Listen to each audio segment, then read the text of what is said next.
Get over it and move. Walk away. Now. Welcome to Watch Mojo, and today we're counting down our picks for the top 20 live-action anime remakes, good and bad, that no fan really asked to see. I hope you're not trying to impress me. I wouldn't mind, but I'll settle for scaring the crap out of you. If you like what you're hearing, be sure to check out the full song at the link below.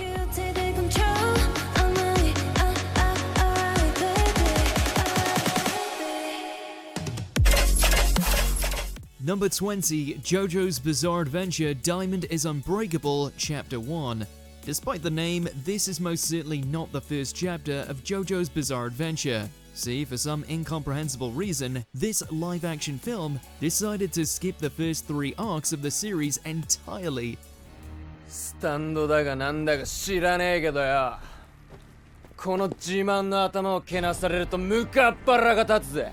It's not exactly the JoJo movie fans had in mind, that's for sure. The producers claim Diamond is Unbreakable was chosen because it's one of the most beloved parts of the series.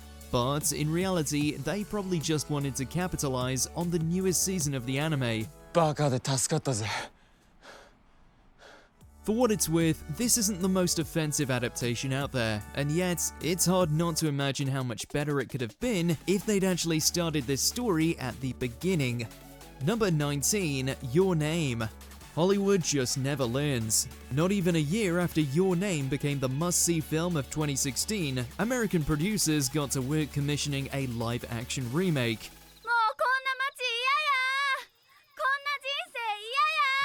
The fact that they tried to push it out so soon after the original just reeks of a cash grab, especially since if history is any indication, it won't be as good anyway.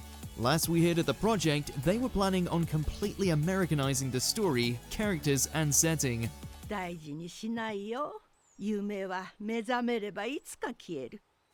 Although it's been through so many writers and directors that, at this point, there's no telling if that's even true anymore. All fans know for sure is that remaking Your Name is a pretty bad idea. Number 18, Zom 100 Bucket List of the Dead. There weren't any anime fans to object to this live-action film because, well, the anime hadn't come out yet. 書いてみろよ。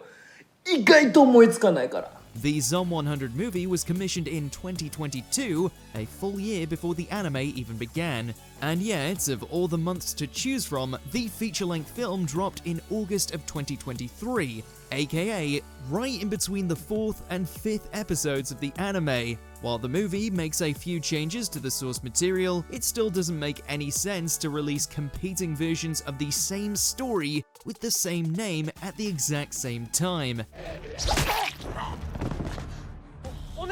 The real question here is, who was the live-action film even made for?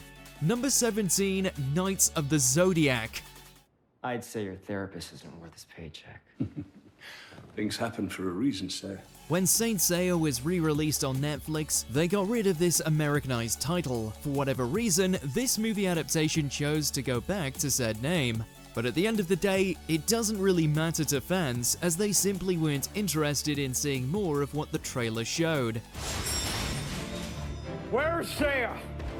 Whatever her name is. They said as much with their wallets, and Knights of the Zodiac went down as an embarrassing box office bomb. If they had put as much care into the marketing as they did the special effects, this could have been something great. Number 16, Kaguya-sama Love is War and Kaguya-sama Final Love is War. What's the opposite of Meet Cute? The answer is the live-action remake of Kaguya-sama Love is War. The movie is supposed to be a romance, but it comes across as a bumbling, cringy mess instead. On its own, it'd be a disappointing movie. But its flaws are all the more apparent since it came out the exact same year as the fantastic anime adaptation. The film series tried to course correct with its sequel, but all it did was further prove why the anime is superior. After all, there's genuinely no reason to watch the films when the show is better, longer, and much more faithful to the manga.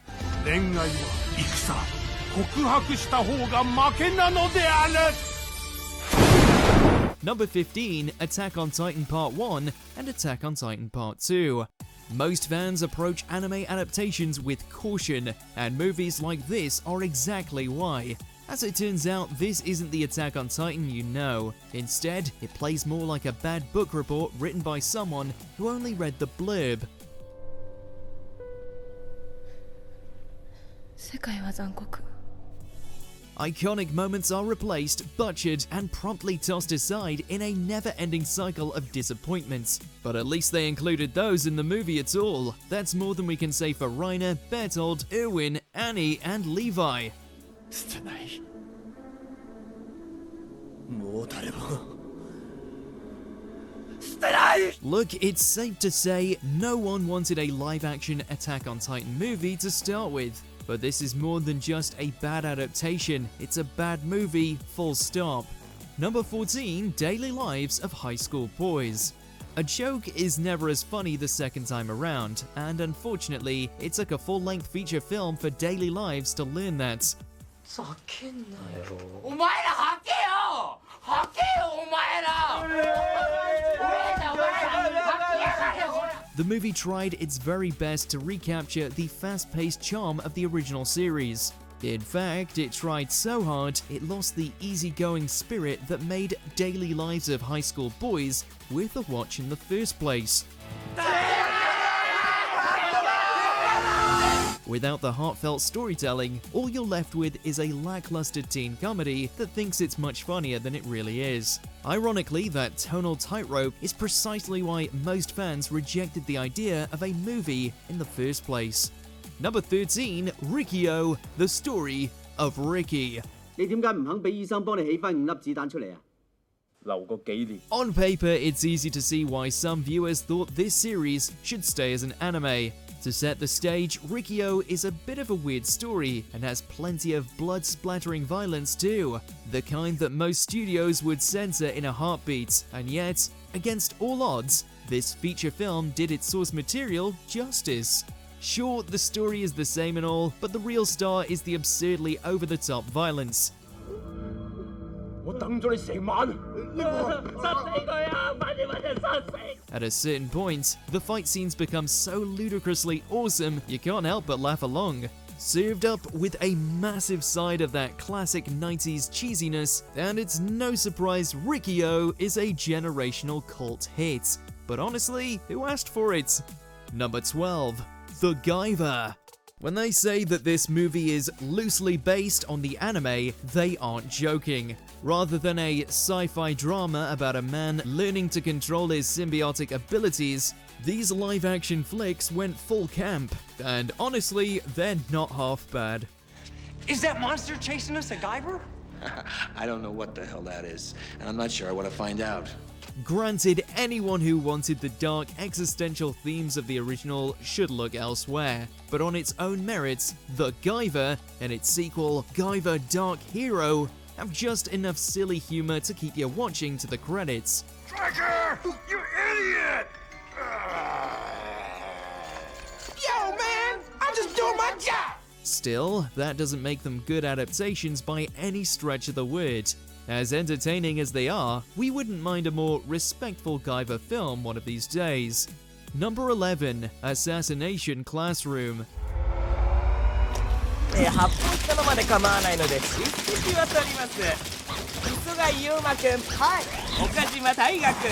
First impressions can be tough, and when fans initially got a look at Koro-sensei in live action, they were right to worry. His uncanny 3D render seemingly proved what many said all along. Assassination Classroom does not work outside of drawings. But then the movie came out and it was actually pretty good. Somehow it put everything fans loved about the series into a tight 2-hour package. Koro-sensei didn't look as bad in motion either. 生きた英語に耳を傾けに行きましょう。 This movie had just about everything going against it, but in the end, we'd wager fans were happy to be proven wrong. They supported it enough to get it a sequel, and that's a victory in itself. Number 10, Cowboy Bbop. It's hard not to feel like this show was doomed from the start.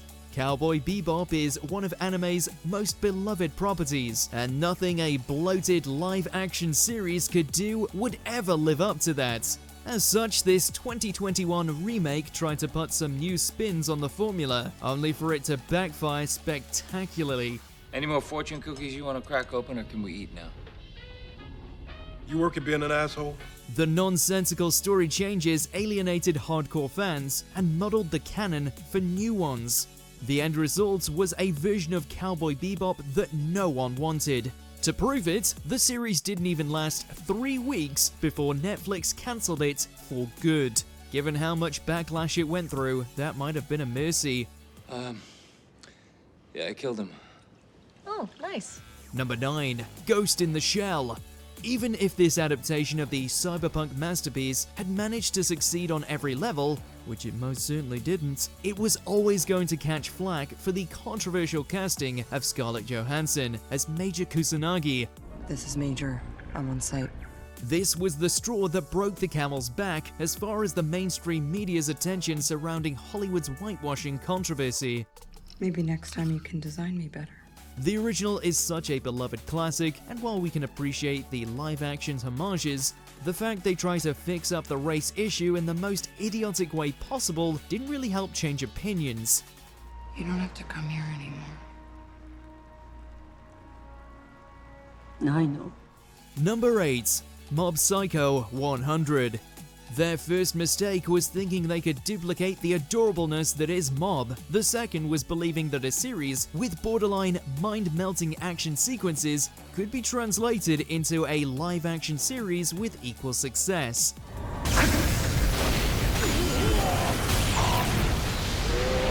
To nobody's surprise, the whole thing turned out to be yet another stain on the Netflix anime adaptation train. Besides, the actors look way too old for their respective roles, and the special effects are laughable in comparison.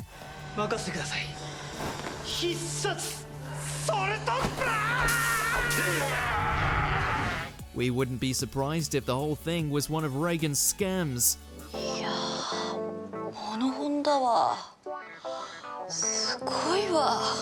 Number 7. Bleach.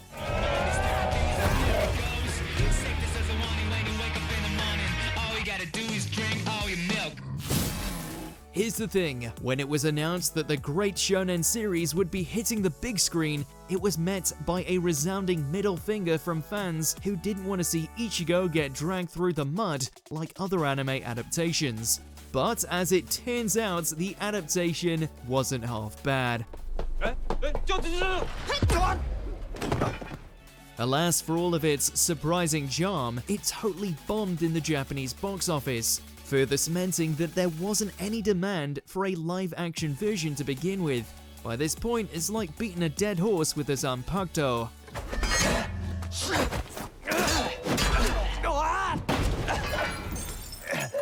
Number 6. Mobile Suit Gundam G Savior. For those of you that are still worried that the upcoming live-action Gundam film is going to be a heaping pile of space you-know-whats, have a little faith. Get out of town. Yeah, you can see we've made a few improvements from the old junkers that you and I were forced to fly in the army. After all, there's no way they could drop the bar any lower than they did with this little abomination. This standalone entry somehow manages to get everything wrong about the franchise, the most egregious aspect being the mobile suits themselves. If you think you've seen terrible special effects before, then just wait till you see these bad boys. Let's hope Sunrise have learned their lesson. Come on, you want a piece of me? Come on!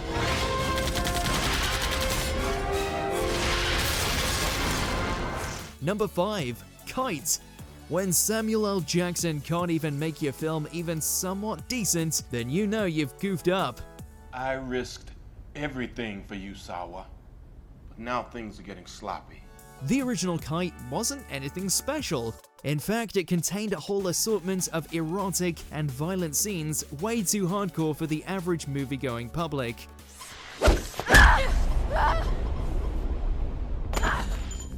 Desperately trying to catch up by throwing as much gore at the screen as they can get away with, the live-action adaptation nonetheless feels like a watered-down version that tries way too hard to be edgy, all held together by shoddy camera work and an even shoddier plot. Honestly, you're better off watching the hentai. You're useless as a codless wank, aren't you, Jeppy?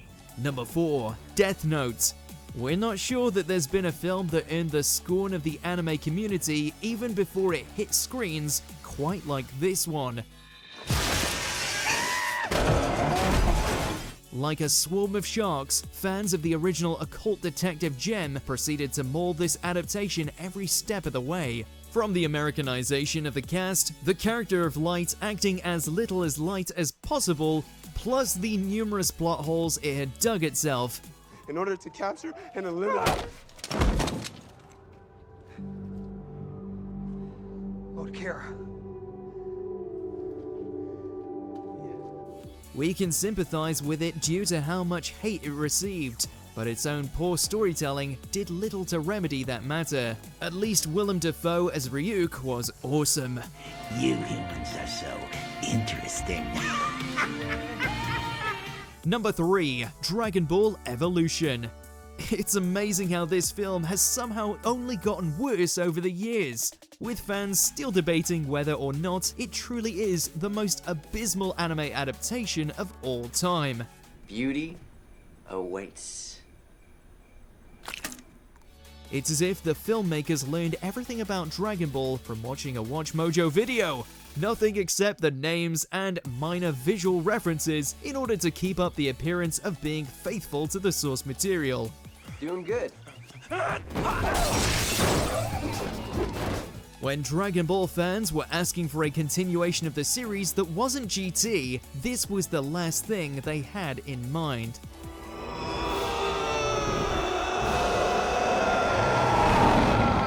Number 2. Speed Racer. Some despise it with every fiber of their being, others regard it as a modern classic that is grossly misunderstood by the masses. You gotta win if you want to keep driving, and that's what I want to do. Either way, we have no idea what prompted the Wachowskis to take one of anime's golden oldies and translate it into a neon fever dream of a flick. Speed, get out of there! I can't move! Unless you're a die-hard fan of the original, the weirdness of the Racer family and all the little nods to the show will go over your head, while those that were familiar with the property were just left asking, why? Come on, you're falling behind! Before we continue, be sure to subscribe to our channel and ring the bell to get notified about our latest videos. You have the option to be notified for occasional videos or all of them. If you're on your phone, make sure to go into your settings and switch on notifications. Number 1. Alita Battle Angel. We should go. Nobody from down here ever goes up. It's a rule that's never broken.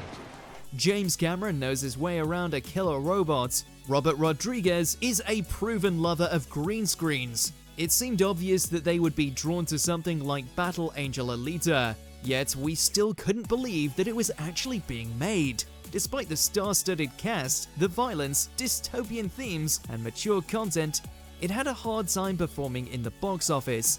And yes, we can't talk about this film without mentioning the eyes.